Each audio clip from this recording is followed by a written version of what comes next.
33. Y'all remember what I told y'all? We're going to go through 35, and then we're going to switch over. We're going to go to the New Testament for a while, okay? Catch us a little break there. So we'll finish this up the next couple of weeks, and we'll roll on. So Isaiah chapter 33 is where we'll be. Now, Isaiah 33 is judgment here for people who seek to destroy God's people. And it's kind of who we've been talking about before in all this, and the people who want to lay waste to the Lord's land, okay? Mainly what we're talking about here is the Assyrians, you know, but it's not just the Assyrians as we go on along towards the end of time, you know, and through the millennium and stuff. It's for anybody who will be in these last days, anybody who would come in as a final enemy. This is who this prophecy, this judgment is speaking to. So let's go ahead and read chapter 33, verse 1, and we'll look at that a little bit. Woe to you who plunder, though you have not been plundered, and you who deal treacherously, though they have not dealt treacherously with you. When you cease plundering, you will be plundered. When you make an end of dealing treacherously, they will deal treacherously with you. Okay. This principle has kind of been a principle as everything goes ever since man sinned in the garden. Galatians chapter 6 and 7 kind of explains it, you know, a little bit better. And basically what it says is it's, you know, the God in effect telling it, everybody explaining to him, look, you spoil my people, or you hurt my people, you harm my people, I spoil you, I harm you, okay? So he's telling them, you know, whatever you think you're doing, it's going to be paid back to you, so you need to watch out, you know, because nobody's going to sin and do against me without there being some kind of repercussion about it. That's what he's trying to tell these people. See, God promises to avenge his people. You know, that's why it's always best. You know, you ever hear about, you know, these things about we want to get revenge on people, and you want to pay back people, and, you know, try to give revenge to yourself and everything. And ever since I was a little kid, I remember telling them, you know, even Daddy saying, you know, man, you don't do the revenge thing, you know. You just leave that up to God. God will sort all that stuff out. And that's exactly what, you know, this is telling us here. You know, it's best to let God handle and do all of the revenge. You know, God even tells us in the Bible not to avenge ourselves, but he says that he will repay, okay? So, you know, turn it over to God, and he'll do the job probably way better than we can and cause us a whole lot less trouble, okay? Now, in the end time, we'll see an Antichrist come. And that Antichrist is going to be one of those final enemies, maybe the final enemy. And what he's going to try and do after he messes a whole lot of other stuff up is try to destroy the land of Israel. Yet again, you know, because we talked about Israel, that Israel's got a whole lot higher sea level than it used to have, because Israel gets destroyed and rebuilt, destroyed and rebuilt, destroyed. And when they destroy Israel, they don't take a bulldozer and clean it off. They just take a bulldozer and flatten it out and build on top of it. So sea level when Jesus was around is a whole lot lower than sea level there is now, because it's just been built over and built over and built over, you know. And so that's what this Antichrist is going to try and do. He's going to try and destroy Israel yet one more time, and you know, God's going to get him, because when God comes back at the second coming, the Antichrist deal, it's going to be over. So he's going to lose out on all what he's trying to do anyway. Let's look at verse number 2. O Lord, be gracious to us. We have waited for you. Be their arm every morning, our salvation also in the same time of trouble. You know, this is going to be kind of this little verse here is kind of a prayer. You know, God be their arm, their protection, you know. And it's going to be prayer for what you would call the godly remnant, those who are still there for the Lord, still hanging tough for the Lord, you know, both it's this prayer for them, but it's the remnant. It's not just the remnant dead, but it's that remnant of folks that are still hanging on now, okay? And we call us the remnant, I guess you could say, because definitely in the world right now, as Christian believers, we are not the majority, you know.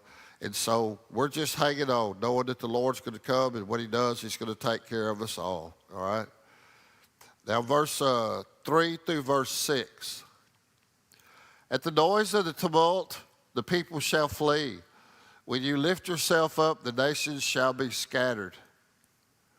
And your plunder shall be gathered like the gathering of the caterpillar, as the running to and fro of locusts. He shall run upon them. The Lord is exalted, for he dwells on high. He has filled Zion with justice and righteousness. Wisdom and knowledge will be the stability of your times and the strength of salvation. The fear of the Lord is his treasure. Okay, this Assyrian army, you know, and their king, Sennacherib, was their king. And the thing is that they're going to be overcome. That's what it talks about here. There's some bad stuff going on, but it talks about some better stuff.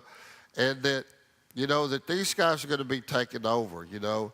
And they're going to lose everything that they've gained doing this. Matter of fact, all of the plunder and everything that they're gathered up, it's going to be all separated from them. And in time, you know, this Sennacherib, Arib, is he's going to be assassinated. And the kind of funny, I guess you could say it's funny, the funny part about him is he's going to be assassinated in the temple of the very God that he says is stronger than the Lord Jehovah, okay? So all of his business is going to fall apart. So then the Assyrians are going to get defeated, and once more, the Lord's going to be exalted in all of this stuff with all this bad mess going on to the people of Israel, okay? Look at verse 7 through 9. Surely their valiant ones shall cry outside. The ambassadors of peace shall weep bitterly. The highways lie waste. The traveling man ceases. He has broken the covenant. He has despised the cities. He regards no man. The earth mourns and languishes. Lebanon is shamed and shriveled. Sharon is like a wilderness. And Bashan and Carmel shake off their fruits. Okay. What this is kind of talking about here is peace. There's a big cry out for peace in all this. They want peace. They want all of this stuff to stop.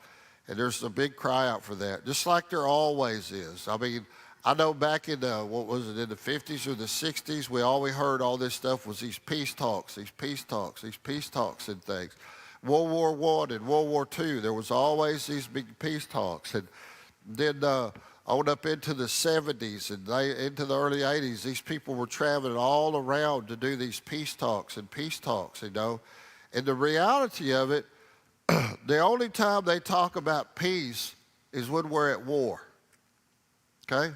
When we're at war now, everybody's all worried about peace, but when things are calmer, nobody's trying to make contracts and pacts and stuff like that. You know, they just think, well, everything's all right. But, you know, no one is or no one has tried peace in the manner that God calls for it, you know. Just not hating on each other, not destroying each other. They all think that they all have some answer to what the peace deal is supposed to be. I remember one time, and, you know, I remember he traveled all around everywhere and tried to talk about peace to everybody. It was Reverend Jesse Jackson. He was supposed to be the big peacemaker at one time. None of them ever got anything accomplished. And they're not going to get anything accomplished in the deal about peace until somebody struggles in and says, look, we need to try, you know, this peace of God. So they're all warned, and that's what it talks about the travelers, is these people going back and forth, trying to get something done, and they never do, okay? So what that's telling us is this stuff is just going to continue going on. Verses 10 through 13. Now I will rise, says the Lord. Now I will be exalted. Now I will lift up myself. You shall conceive chaff. You shall bring forth stubble. You breathe as fire shall devour you. And the people shall be like the burnings of lime, the thorns cut up, they shall be burned in the fire. Hear you who are afar off, what have I done? And you who are near, acknowledge my might. So there's two groups of people that's kind of spoken of here. We're talking about both the Gentiles and Israel, you know. And verse 13, they're referred to as the folks, you know, you far off, and you folks that are near. And so what he's doing is he's saying far off or near, either one, Jew or Gentile, you know, y'all need to listen to this. I'm not going to give any of this up, and the war needs to stop. Y'all got to straighten out, because I'm going to be exalted, you know. He said, I will be exalted by the end of this thing, no matter what y'all are doing. I mean, he's just telling them, look, whatever happens, I'm going to win. And y'all need to listen, and y'all need to pay attention to the things that I'm asking you to do, okay? So let's look at verse number 14. The sinners in Zion are afraid. Fearfulness has seized the hypocrites. Who among us shall dwell with the devouring fire? Who among us shall dwell with everlasting burnings? So this is a continuing fire. That's what they're seeing all this battle and all this stuff as. It's just a continuing going on. It talks of the sinners in Zion, okay? So what it's talking about, these are the people who are in Israel, but they aren't of Israel, okay? So they're pretty much godless Israelites, and they're Gentiles, okay? So they're not following the Lord, and so they're living in this devouring fire. Now this devouring fire, y'all, it's not the lake of fire, but what it's talking about is they're living in God's on them, okay? Because God, what does it says? He is a consuming fire. He says he's a holy God, you know, and he's fully intent to judge these people for the way they're treating what? They're treating his people, and they're treating his land, all right? You know, reasons like this, you know, we're here today, you know. I mean, all the godlessness that's going on around us in the world. Just think about everything in the world. And what we do. Why are we here? Why are we at church? Why are we trying to do what we're doing? Well, we're trying to spread. We're trying to witness. We're trying to teach the Word of God. We're trying to enlighten the world as best that we can, you know. And and we're going to do it. We're going to keep doing it, you know, until the Lord comes back, until he returns. And that's what these people were doing. They were trying their best until something would change, okay? And what's going to happen is just like we always know, is that we're going to keep preaching and keep teaching and keep reaching, and then one day it's going to come and it's going to be too late. The chance to make that option, that opportunity is going to be over. Too late for folks, you know, to receive. It's too late for us to even be telling and everything. So, you know, the thing about it, I guess, is it's saying right here is if, you know, these people, if they want people to hear and they want people to know, you know, more people are going to have to get involved, and more people are going to have to speak out. More people are going to have to be doing the right thing, because there was a lot of them that, you know, they had very good intentions, but they were just being very lackadaisical at the time. But, you know, that's what God says, you know.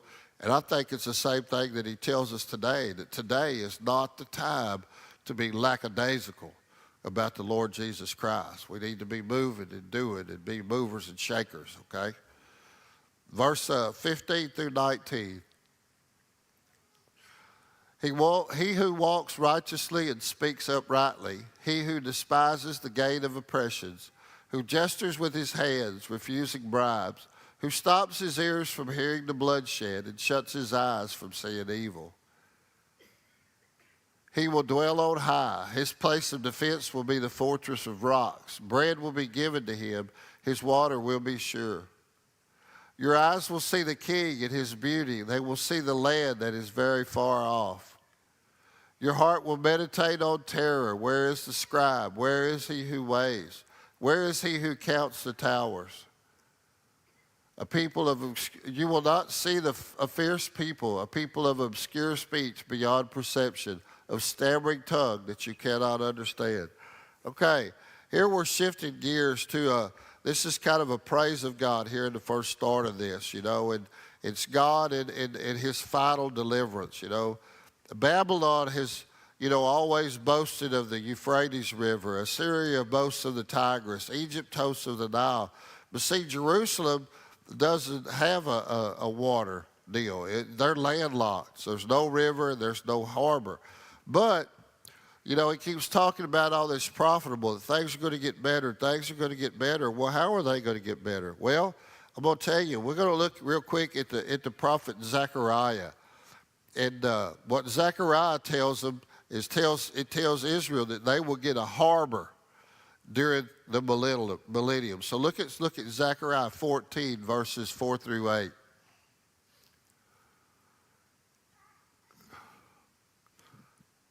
And in that day his feet will stand on the Mount of Olives, which faces Jerusalem on the east. And on the Mount of Olives shall be split in two, from east to west, making a very large valley. Half of the mountain shall move toward the north, half of the mountain toward the south. Then you shall flee through my mountain valley, for the mountain valley shall reach to Azel. Yes, you shall flee as you fled from the earthquake in the days of Uzziah, king of Judah. Thus the Lord my God will come, and all the saints with you. It shall come to pass in that day that there will be no light, and the lights will diminish. It shall be one day which is known to the Lord, neither day nor night, but at evening time it shall happen that it will be light. And in that day it shall be that living waters shall flow from Jerusalem, half of them toward the eastern sea and half of them toward the western sea. In both summer and winter it shall occur. So what it's telling is it's going to split. It's going to split like a big old valley, and the valley's going to run all the way to the sea, and the sea's going to run with water, and the water's going to flow, okay? So evidently this earthquake's going to make this big old valley come, you know, and then there'll be this seaport in Jerusalem is going to come to birth because of it, okay? So the Lord's finding more ways, and there's more ways that he's benefiting Jerusalem in the midst of all this stuff going on, rebuilding it one more time, one more final time. Listen, and let's look at verse 22 and 23 real quick. For the Lord is our judge, the Lord is our lawgiver, the Lord is our king. He will save us. Your tackle is loosed. They could not strengthen their mast. They could not spread the sail. They pray of the great plunder is divided. The lame take the prey. So what he's saying, when all of this happens, all of these people that are going against it, they're going to fail. It's going to go down. They're not going to make it. They're going to be weak. They're going to fail. And, you know, what's what it's talking about, their tackle. What it's talking about is like the tackle on a sailing ship that holds everything tight, makes a ship strong and last. All their tackle's going to be loose. And in that, one of those sailing vessels, if all that tackle gets loose, what happens to the masts and the sails and everything? Comes crashing down. And so that's what he's saying about all this stuff with Assyria and all these other places and all these other people, you know, that it's not going to last. That he's going to make Jerusalem strong and mighty, even with the seaport, okay? And we'll finish up with verse number 24 tonight. And the inhabitant will not say, I am sick. The people who dwell in it will be forgiven their iniquity. So people are going to quit picking on them. You know, they're not going to be sick. They're not going to feel sick. They're going to be a strong and a glorious people one more time. There's a glorious future looking towards them. You know, faith looks beyond what is to what the future says. And this is what God's saying. And by faith, we got to believe that that's going to happen and it's coming, you know. In this day when the king himself will be in Jerusalem, you know, he'll be there, you know, in person. The Prince of Peace will be there in his own person to bring a peace, you know, to the earth, to bring that peace into Jerusalem.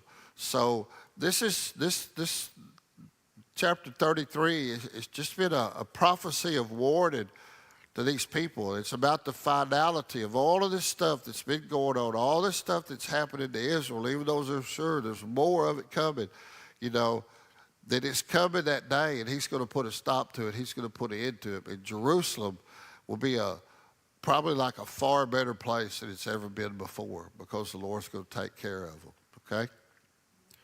So, all right. Appreciate y'all coming and watching and being part of us tonight. If we can help you with something, y'all holler at us. Don't forget to come on Wednesday nights. We always have a good meal on Wednesday nights. We got this little Bible study going on, and 2 or 3 weeks we're going to start on the book of Matthew in the New Testament. So y'all come be a part of that or tune in, and y'all come and pray with us.